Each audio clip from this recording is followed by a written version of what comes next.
اعوذ باللہ من الشیطان الرجیم بسم اللہ الرحمن الرحیم الصلاۃ والسلام علیکہ یا رسول اللہ صلی اللہ علیہ وآلہ وسلم۔ السلام علیکم ورحمۃ اللہ وبرکاتہ۔ حضور پاک صلی اللہ علیہ وسلم ہجرت کر کے جب قباء پہنچے تو وہاں پر آپ صلی اللہ علیہ وسلم کلثوم بن حدم کے مہمان بنے۔ قباء اور یثرب شہر میں رہنے والے لوگ رسول پاک صلی اللہ علیہ وسلم کو وہاں ملنے آتے تھے۔ سب لوگ بہت خوش ہیں کہ اللہ کے رسول صلی اللہ علیہ وسلم ہجرت کر کے ان کے پاس آ گئے ہیں۔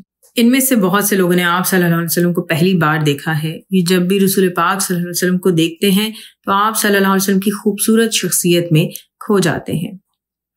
مکہ سے ہجرت کی رات کو حضرت علی رضی اللہ عنہ کو مکہ والوں کی امانتیں واپس کرنے کے بعد یثرب آنے کی ہدایت حضور پاک صلی اللہ علیہ وسلم دے کر آئے تھے۔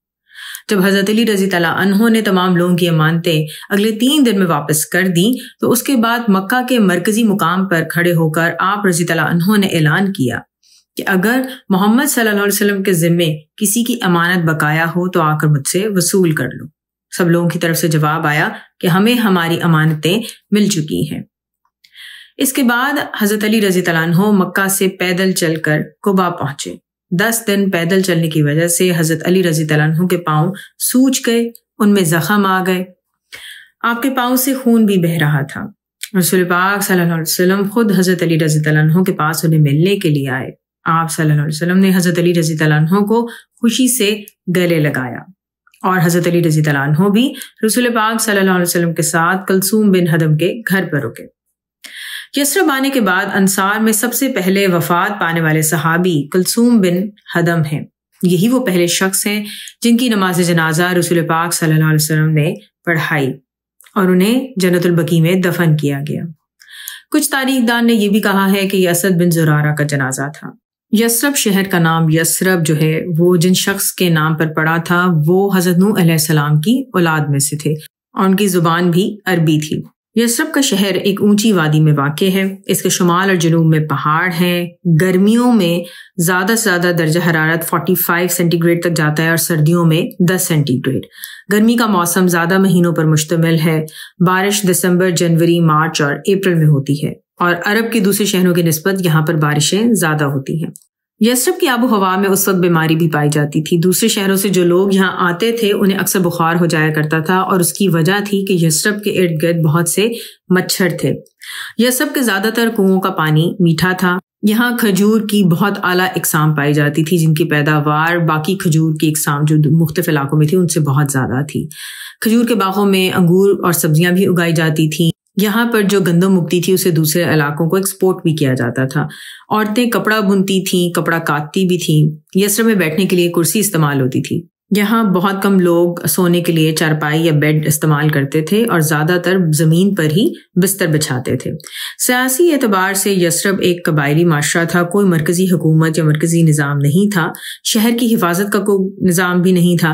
سب لوگ اپنے اپنے قبیلے اور علاقے کی خود حفاظت کرتے تھے۔ ہر قبیلہ اپنے معاملات میں آزاد تھا۔ فیصلے حالات کے مطابق کیے جاتے تھے اور روایات کا سہارا لیا جاتا تھا جو زیادہ تر طاقتور قبیلے کو فائدہ دیتی تھی۔ جب جنگ ہوتی تھی تو بچوں اور عورتوں کو قلعے میں محفوظ کر دیا جاتا تھا جبکہ مرد جو ہیں وہ جنگ میں لڑتے تھے۔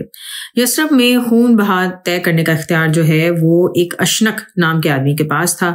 یہ شخص جو ہے وہ باقی تمام جرائم کے سلسلے میں بھی جرمانے کا فیصلہ کرتا تھا۔ خون بہا 100 اونٹ تھے۔ اگر آنکھ کسی کی ضائع کر دی جائے تو اس کا جرمانہ 50 اونٹ تھے۔ اگر کسی کے دانت توڑے جاتے تھے تو توڑنے والے کے بھی دانت کو ضائع کیا جاتا تھا۔ اگر ظالم اور مظلوم مختلف قبیلوں سے ہوتے تو قبیلے کی حیثیت کے مطابق خون بہا ادا کیا جاتا۔ کمزور قبیلوں کو آدھا خون بہا دیا جاتا تھا۔ یہودیوں نے ایک سرکاری خزانہ بھی بنا رکھا تھا جس کے لیے تمام لوگ چندہ دیا کرتے تھے اور یہ رقم جو ہے جنگ یا کسی ایمرجنسی کی صورت میں استعمال ہوتی تھی۔ اگر کسی سے کوئی جرم ہو جاتا تھا تو اس صورت میں اسی فنڈ سے اس کا خون بہا ادا کیا جاتا تھا۔ اس فنڈ کا نگران سلام بن مشکم نام کا آدمی تھا۔ اچھا، ہر قبیلے کی ایک گیدرنگ کی جگہ بھی تھی، یعنی کہ اجتماع گاہ ان کی بنی ہوئی تھی جہاں پہ لوگ مختلف صورتوں میں اکٹھے ہوتے تھے، کبھی اجلاس کے لیے، کبھی کسی محفل کے لیے، تفریح کے لیے۔ یثرب میں عرب اور یہودی رہتے تھے۔ اس وقت یثرب کی آبادی 10,000 تھی جس میں عرب اور یہودی برابر تعداد میں تھے۔ یہودیوں کے نام عربوں کے ناموں سے ملتے جلتے تھے۔ یثرب میں کافی تعداد میں بت پرست لوگ بھی رہتے تھے۔ عیسائیوں کی تعداد نہ ہونے کے برابر تھی۔ قبیلہ اوس کے ایک شخص ابو عامر نے عیسائیت قبول کر لی اور پھر راہب بن گیا، اور اس نے جنگ احد میں مسلمانوں کے خلاف قریش مکہ کی طرف سے حصہ بھی لیا تھا۔ جنگ کے بعد وہ روم چلا گیا تھا اور وہیں اس کی وفات ہوئی۔ اس کے علاوہ یثرب میں کوئی اور دین نہیں تھا۔ یہاں کے رہنے والے لوگوں کا زیادہ تر پیشہ کھیتی باڑی تھی یا جانور پالنا تھا، بہت کم لوگ تجارت کرتے تھے۔ یثرب کو عرب میں کسانوں کی بستی بھی کہا جاتا تھا۔ یثرب کے کسان بارشوں کا پانی تالاب میں ذخیرہ کر لیتے تھے اور پھر اس پانی سے اپنے کھیتوں کو اور باغوں کو سیراب کرتے تھے۔ ان لوگوں کو گرافٹنگ یعنی پیوند کاری کا بہت زیادہ علم تھا، جس کی وجہ سے انہوں نے کئی قسم کی کھجوریں تیار کی ہوئی تھیں۔ یثرب میں گھروں کی چار دیواری مٹی سے بنائی جاتی تھی۔ گھر یوزلی اسکوائر شیپ کے ہوتے تھے۔ گھروں کے درمیان ایک کنواں ہوتا تھا۔ صحن بہت کھلا ہوتا تھا۔ 2 لائنوں میں اونٹ باندھے جاتے تھے۔ اس کے علاوہ گدھے اور گائیں باندھنے کے لیے جگہ علیحدہ ہوتی تھی۔ گھر کے ایک کونے میں کم اونچائی والا مینار ہوتا تھا۔ غلام اور چوکیدار گھر کے اندر ہی رہتے تھے، لیکن ان کے کمرے گھر کے کونے میں بنائے جاتے تھے۔ گھر کا ایک مرکزی دروازہ ہوتا تھا جسے رات کے وقت بند کر دیا جاتا تھا۔ رات میں کسی کو آنے جانے کی اجازت نہیں ہوتی تھی۔ یثرب کے رہنے والے لوگ ویسے بھی یہ خیال کرتے تھے کہ ان کے گھروں کو کوئی بھی فتح نہیں کر سکتا۔ یثرب میں عام گھروں کے علاوہ تقریباً 72 قلعے موجود تھے، جن میں سے 59 یہودیوں کے تھے اور 13 عربوں کے تھے۔ ایک قلعے میں کئی خاندان رہتے تھے، جبکہ کئی قلعے ایک ہی خاندان کی ملکیت میں بھی تھے۔ قلعے قریب چھوٹی دیواروں کے ساتھ بنائے جاتے تھے، ایک دوسرے سے جڑے ہوتے تھے۔ یہ دیواریں ایک قلعے سے دوسرے قلعے میں جانے کا محفوظ راستہ بناتی تھیں۔ یہ قلعے مضبوط دیواروں کے ساتھ بنائے جاتے تھے تاکہ کسی خطرے کی صورت میں حفاظت کے طور پر کام آ سکے۔ یثرب میں یہودیوں کے قلعہ بند محلے تھے، انہیں گڑھی یا اتم بھی کہا جاتا تھا۔ جس محلے میں اتام زیادہ ہوں اسے طاقتور اور خوشحال سمجھا جاتا۔ یثرب میں رہنے والے لوگ باقی عرب کے مقابلے میں زیادہ امیر تھے، اور یہ قلعے زیادہ تر 2 منزلہ بنائے جاتے تھے، کچھ 3 منزلہ اور 4 منزلہ بھی ہوتے تھے۔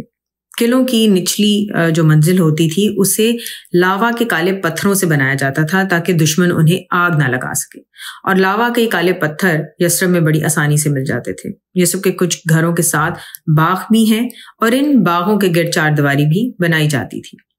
اس زمانے میں نہ تو مکہ کو کوئی اپنا سکہ تھا اور نہ ہی یثرب کا۔ ان دنوں عرب میں کاروبار ایرانی اور رومی سکوں میں کیا جاتا تھا۔ یہاں پر کافی بازار بھی تھے، لیکن بنی کینکا کا بازار سب سے مشہور تھا۔ یہ بازار سونے چاندی کے زیورات اور دوسری چیزوں کے لیے خاص تھا۔ یثرب میں تعلیم کا کوئی نظام نہیں تھا، بہت کم عرب لکھنا اور پڑھنا جانتے تھے۔ تورات کی زبان عبرانی تھی۔ تورات کی وجہ سے یہودیوں میں لکھنا پڑھنا عام تھا، اسی وجہ سے یہودیوں کو عربوں پر برتری حاصل تھی۔ یہودی بھی عربی زبان ہی بولتے، لیکن لکھنے پڑھنے کے لیے عبرانی، یہ جسے ہیبرو بولتے ہیں، وہ زبان استعمال کرتے تھے۔ زندگی کے معاملات اور کاروبار کے لیے بھی عربی زبان استعمال کرتے۔ اوس اور خزرج کے جو قبیلے جو ہر وقت لڑتے رہتے تھے، جب لڑائیوں سے تنگ آ گئے تھے تو انہوں نے مل کر یہ فیصلہ کیا کہ ہم کسی کو اپنا حاکم بنا لیتے، یوں ان کی لڑائیوں سے جان چھوٹ جائے گی۔ اس مقصد کے لیے انہوں نے عبداللہ بن ابی ابن سلول خزرجی کو اپنا حاکم بنایا۔ عبداللہ بن ابی دراز قد تھے، باروک چہرہ تھا، زبانوں پر عبور بھی حاصل تھا، سیاست میں اپنا ایک نام رکھتے تھے۔ ان کو حاکم بنانے کے بعد سونار کو بلوایا گیا، جس نے ان کے سر کا ناپ لے کر سونے کا تاج بنایا گیا اور ان کی باقاعدہ تاج پوشی بھی کی گئی۔ بہت ہی شاندار تقریب بھی ہوئی۔ انشاءاللہ آگے آنے والی ویڈیوز میں آپ سنیں گے کہ جب حضور صلی اللہ علیہ وسلم قباء سے یثرب تشریف لاتے ہیں تو کس طرح وہاں پر آپ صلی اللہ علیہ وسلم کے رہنے کا ڈیسائیڈ ہوتا ہے، یثرب کے حالات بدلتے ہیں، یثرب کا نام بدلا جاتا ہے، اور پھر وہاں پر کس طرح اسلام ترقی اور عروج پاتا ہے۔ الصلاۃ والسلام علیکہ یا رسول اللہ صلی اللہ علیہ وآلہ وسلم۔ السلام علیکم ورحمۃ اللہ وبرکاتہ۔